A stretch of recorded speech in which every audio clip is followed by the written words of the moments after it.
નમસ્કાર, આપ જોઈ રહ્યા છો TV9. હું છું હાર્દિક મોદી. સાંજના 5 વાગી રહ્યા છે. સમાચારોની શરૂઆત કરીશું.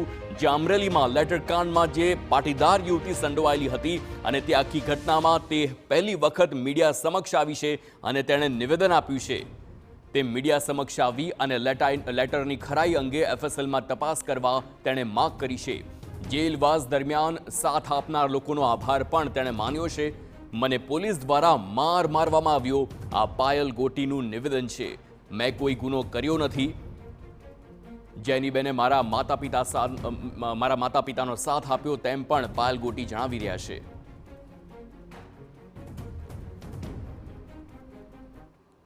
સર્વ સમાજે સાથ આપ્યો છે આ ન્યાયની લડતમાં. એના માટે હું 18 વર્ષનો આભાર માનું છું. FSL તપાસ કરાવો જે છે એ સાચું આવી જશે બહાર. FSL તપાસ કરાવી એટલે તમને ખબર પડી જાય હું સાચું છે હું ખોટું. તમે ગુનો જ નથી કર્યો? હા, મેં ગુનો કર્યો જ નથી. મારા ઘરે પરિસ્થિતિ એવી હતી કે મારા મમ્મી પપ્પા મને લઈ ગયા પછી ન્યા મારું શું થાય છે એ લોકોને કઈ ખબર જ નહોતી કે અહીંયા એ લોકોની કઈ પરિસ્થિતિ એવી હતી જ નહીં કે બોલી શકે એ શું કરે છે મારી દીકરી. એના માટે એ સાચવવા માટે આવ્યા હતા. મારા મમ્મી પપ્પાનું ધ્યાન રાખવા. મારી જે ઇજ્જત અને આબરૂનો વરઘોડો કાઢ્યો છે એમાં જે મારી હારે જેણે ખરાબ વર્તન કર્યું છે કે મને ટોર્ચર કર્યું છે કે મને મારી છે એના પ્રત્યે જે લોકોને પોલીસ વાળા. જૂનાગઢમાં સત્તાધાર ધામનો વિવાદ સતત વકરી રહ્યો છે અને હવે વિવાદ વચ્ચે આપાગીગાનું ઓટલાના મહંતે ઝંપલાવ્યું છે. રાજકોટના પૂર્વ કોર્પોરેટર આપાગીગા ઓટલાના મહંતનો પત્ર વાયરલ થયો છે.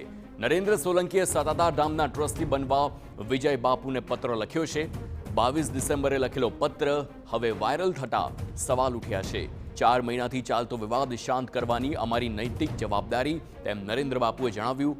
સંત જીવરાજ બાપુના શિષ્ય તરીકે મેં ટ્રસ્ટી બનવા રજૂઆત કરી છે. ટ્રસ્ટી બનવા પાછળનો હેતુ એટલો જ છે કે વહીવટ પારદર્શક રીતે ચાલે. જૂનાગઢના SP કલેક્ટરને પણ ટ્રસ્ટમાં સામેલ કરાય, એમાં ખોટું શું છે તેમ પણ જણાવ્યું છે. આપાગીગા જગ્યાનું ટ્રસ્ટ, એમાં 2 સભ્યો છે, વિજય ભગત અને પૂજારી મહેશભાઈ. બીજું આપાગીગાની જગ્યાનું જે ટ્રસ્ટ છે ગૌશાળા ટ્રસ્ટ, એની અંદર 4 ટ્રસ્ટી છે. મેં કીધું એમાં એક ટ્રસ્ટી તરીકે બનાવી લ્યો. જેમાં 2 ટ્રસ્ટી છે એમાં ત્રીજા ટ્રસ્ટી તરીકે તમે બનાવી લ્યો અને જરૂર જણાય જૂનાગઢના SP અને જૂનાગઢના કલેક્ટર હોદ્દાની રૂએ ભવિષ્યમાં પણ જે કોઈ કલેક્ટર આવે, જે કોઈ SP આવે એ ઓટોમેટિક એના સભ્ય થઈ જાય. આ પ્રકારનો ઠરાવ થવો જોઈએ. શું કામ તમે શું કામ ભાઈ ના પાડો છો? નરેન્દ્ર બાપુનું કહેવું છે કે તેમણે પત્રમાં ક્યાંય એવું નથી લખ્યું કે તેમને સત્તાધારના મહંત બનવું છે. લાખો લોકોની આસ્થા સત્તાધાર સાથે જોડાયેલી છે, ત્યારે તે ઈચ્છે છે કે દાનપેટીના દાનની ગણતરી પણ CCTV હેઠળ થાય અને હિસાબ પારદર્શક રહે. ઉલ્લેખનીય છે કે સત્તાધારના હાલના મહંત વિજય બાપુ અને આપાગીગા ઓટલાના મહંત નરેન્દ્ર સોલંકી બંને જીવરાજ બાપુના શિષ્ય છે અને તે રીતે ગુરુભાઈ છે. નરેન્દ્ર બાપુનું કહેવું છે કે જ્યારે વિજય ભગતનો જન્મ પણ નહોતો થયો ત્યારથી જ તે સત્તાધારમાં છે. તો વિજય ભગતનો જન્મ નહોતો ને તેની જગ્યા મારા નામે હતી. તમને નો પણ ખબર હોય તો કહી દઉં. જેથી વિજય ભગતનો સત્તાધાર જગ્યાની અંદર જન્મ નહોતો ત્યારે ગોવિંદ ભગત અને જગદીશ ભગતની જે વાતો થઈ ત્યારે જીવરાજ બાપુનો એકમાત્ર કુલ મુખત્યાર માત્ર નરેન્દ્ર સોલંકી હતો. એકમાત્ર. તો સત્તાધારને લઈ છેલ્લા ઘણા સમયથી વિવાદ ચાલી રહ્યો છે, ત્યારે નરેન્દ્ર બાપુએ એમ પણ જણાવ્યું છે કે હવે આપાગીગાની જ ઈચ્છા છે કે બધું બહાર આવે. વિજય બાપુ અને તેમના ભાઈ નીતિન ચાવડાના વિવાદ અંગે બોલતા નરેન્દ્ર બાપુએ કહ્યું હતું કે તે વ્યક્તિગત વિવાદ છે, સત્તાધારનો આ વિવાદ નથી. સાધુ થઈને જો વિજય બાપુ ભાઈઓની જમીનમાં ભાગ માંગી શકતા હોય તો નીતિન ચાવડા વિજય બાપુ પર કરેલા ખર્ચની રકમ પાછી માંગે, તેમાં ખોટું શું છે? મને વિજય ભગતે ફરિયાદ કરી. મારો વિજય ભગતે ઘણો ગેરઉપયોગ કર્યો છે. એને મને ફરિયાદ કરી. મેં તરત નીતિનભાઈને ફોન લગાડ્યો એટલે નીતિનભાઈ કીધું ભાઈ મારા ઘરે એ માણસ રહ્યો છે, મોટો થયો છે, જઈમો છે, બધું કર્યું છે, એટલે 12 કે 14 લાખ રૂપિયા જે કાંઈ છે એને મને દેવાના છે. એટલે મેં કીધું ભાઈ આ વસ્તુ વ્યાજબી નથી, આ સાધુ માણસ થઈ ગયો છે. ઈ સાધુ થઈને જો અમારા ભાઈઓની અંદર ભાગ માગી શકતો હોય અને એના નામે એ જમીન રાખી શકતો હોય તો એણે અમને આ પૈસાઓ આપવા પડે. આ નૈતિકતાની વાત છે. Welcome back.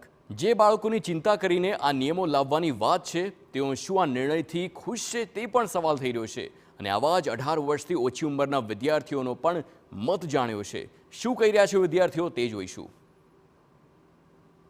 કેન્દ્ર સરકાર દ્વારા ડેટા સંરક્ષણ એક્ટનો ડ્રાફ્ટ રજૂ કરવામાં આવ્યો છે અને એમાં 18 વર્ષથી ઓછી વયના જે બાળકો છે એમને સોશિયલ મીડિયાનો ઉપયોગ કરવો હોય તો એના માટે એમના વાલીની મંજૂરી ફરજિયાત બનાવવામાં આવી છે. આજે અમદાવાદના વિદ્યાર્થીઓ કે જેમની ઉંમર હજુ 18 વર્ષ નથી થઈ અને તેઓ સોશિયલ મીડિયા પર કેટલાક છે અથવા તો કેટલાક નથી, એમની સાથે વાતચીત કરીએ કે એમનું શું કંઈ કહેવું છે સોશિયલ મીડિયાને લઈને, એમનો કેટલો સમય બગડી રહ્યો છે અને જે મંજૂરીની વાત કરવામાં આવી છે એને લઈને એમનું શું કંઈ માનવું છે. આપ સોશિયલ મીડિયાનો ઉપયોગ કરી રહ્યા છો કે કેમ, અને સરકાર જે નિર્ણય લેવા માટે જઈ રહી છે માતા પિતાની મંજૂરીની જરૂરત આપને લાગી રહી છે કે કેમ?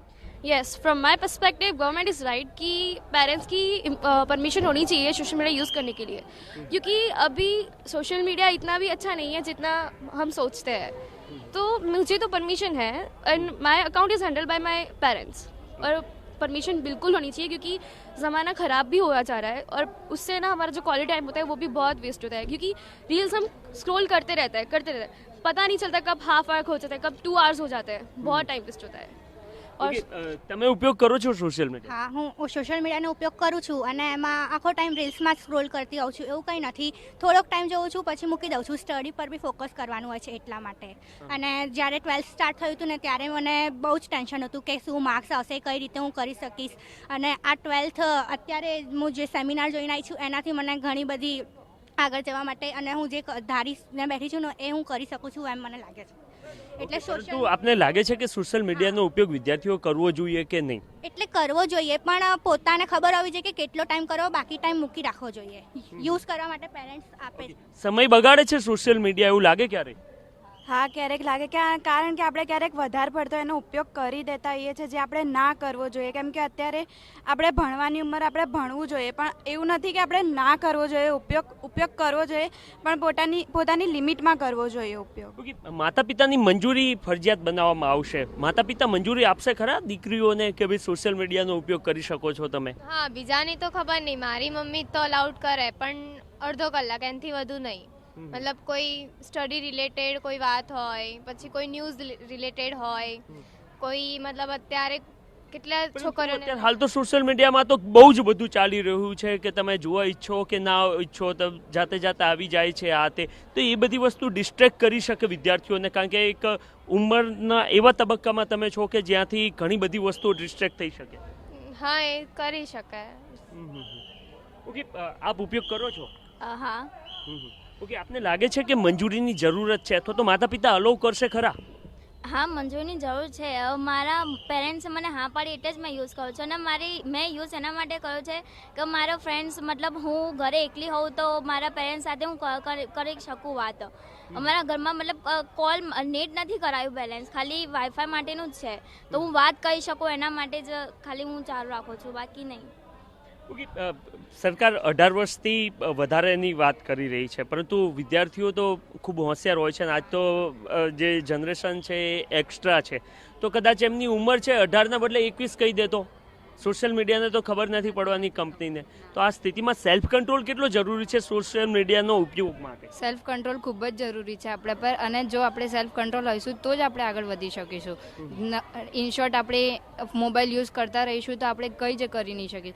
જે આપણે ડિઝાયર રિઝલ્ટ અટેન્ડ કર્યું હશે એ કશું જ અટેન્ડ નહીં થાય, ખાલી કહેવા પ્રમાણે નથી થતું. એના માટે ખૂબ જ મહેનત કરવી પડે છે અને એના માટે થોડીક વાર માટે રિલેક્સ થવું બી જરૂરી છે. પણ ઓન ધ વે શું એવી વસ્તુઓ આવે છે કે જે ડિસ્ટ્રેક્ટ કરી શકે? ઇન્સ્ટાગ્રામ, સ્નેપચેટ, ટ્વિટર, ફેસબુક વગેરે વસ્તુઓ છે જે આપણને ડિસ્ટ્રેક્ટ કરી શકે. હા, પણ એમાં નોલેજેબલ વસ્તુ બી છે. ઇન્સ્ટામાં રીલ્સ બી આવે કે આનાથી આ ફોર્મ્યુલા, એ ઓલમોસ્ટ બધું આવે છે. એટલે એટલું બી નથી કે ડિસ્ટ્રેક્ટ જ થાય, પણ ઇન શોર્ટ કોઈ વસ્તુ વેલ્યુએબલ બી છે આપણા માટે એમ.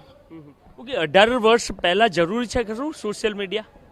મતલબ તમારે એન્ટરટેનમેન્ટ માટે થોડી વાર યુઝ કરવું હોય તો વાંધો નહીં, પણ એને લિમિટમાં યુઝ કરવાનું. કારણ કે આપણે જે એકવાર યુઝ કરતા ચાલુ કરીએ, એકચ્યુઅલી હું યુઝ નથી કરતી, પણ યુઝ કરતા ચાલુ કરીએ ને પછી આપણા પર કંટ્રોલ ના રહે. આપણે આમ જોઈએ કે અડધો કલાક હું યુઝ કરી લઉં, પણ ટાઈમ જોવા જઈએ તો પછી 2 કલાક ને એવું થઈ જાય છે. એટલે આપણે કંટ્રોલ રાખવો જોઈએ. ઓકે, આપનો અનુભવ શું કે છે સોશિયલ મીડિયા ઉપયોગનો? હું એવું નથી કહેતી કે યુઝ ના કરવું જોઈએ, યુઝ કરવું જોઈએ, પણ એક લિમિટ રાખવી જોઈએ. એવું નહીં કે પછી તમે લઈને બેઠા તો 1 કલાક 2 કલાક પછી જોઈ જાઓ. એક લિમિટ હોવી જોઈએ કે રિલેક્સ કરવા માટે 10 કે 15 મિનિટ. ઓકે, તમે ઉપયોગ કરો છો, માતા પિતાને ખબર છે ખરી સોશિયલ? હા, મારા માતા પિતાને ખબર છે. ઓકે, તો મોટાભાગના વિદ્યાર્થીઓના પરિવારજનો જાણે છે કે તેઓ સોશિયલ મીડિયાનો ઉપયોગ કરે છે, સાથે તેઓ સ્વીકાર પણ કરી રહ્યા છે કે સોશિયલ મીડિયાથી સમય બગડી રહ્યો છે અને આજની જે જનરેશન છે એ એનો ઉપયોગ કેવી રીતના કરવો એ જાણતું હોવાનો પણ દાવો કરી રહ્યા છે. પરંતુ સૌથી મહત્વની વાત એ છે કે જો કેન્દ્ર સરકાર આ ડ્રાફ્ટને લઈને આવી છે અને એ ખરા અર્થમાં નિયમ બનશે તો પછી દેશભરના લગભગ 15 કરોડ જેટલા યુઝર્સ કે જે અત્યારે હાલ 18 વર્ષ કરતાં પણ ઓછી ઉંમર ધરાવે છે અને તેઓ સોશિયલ મીડિયાનો ઉપયોગ કરી રહ્યા છે, એમને સોશિયલ મીડિયા ચલાવવું કદાચ મુશ્કેલ બનતું પણ જોવા મળશે. કેમેરામેન દીપક સેન સાથે નરેન્દ્ર રાઠોડ, TV9 અમદાવાદ.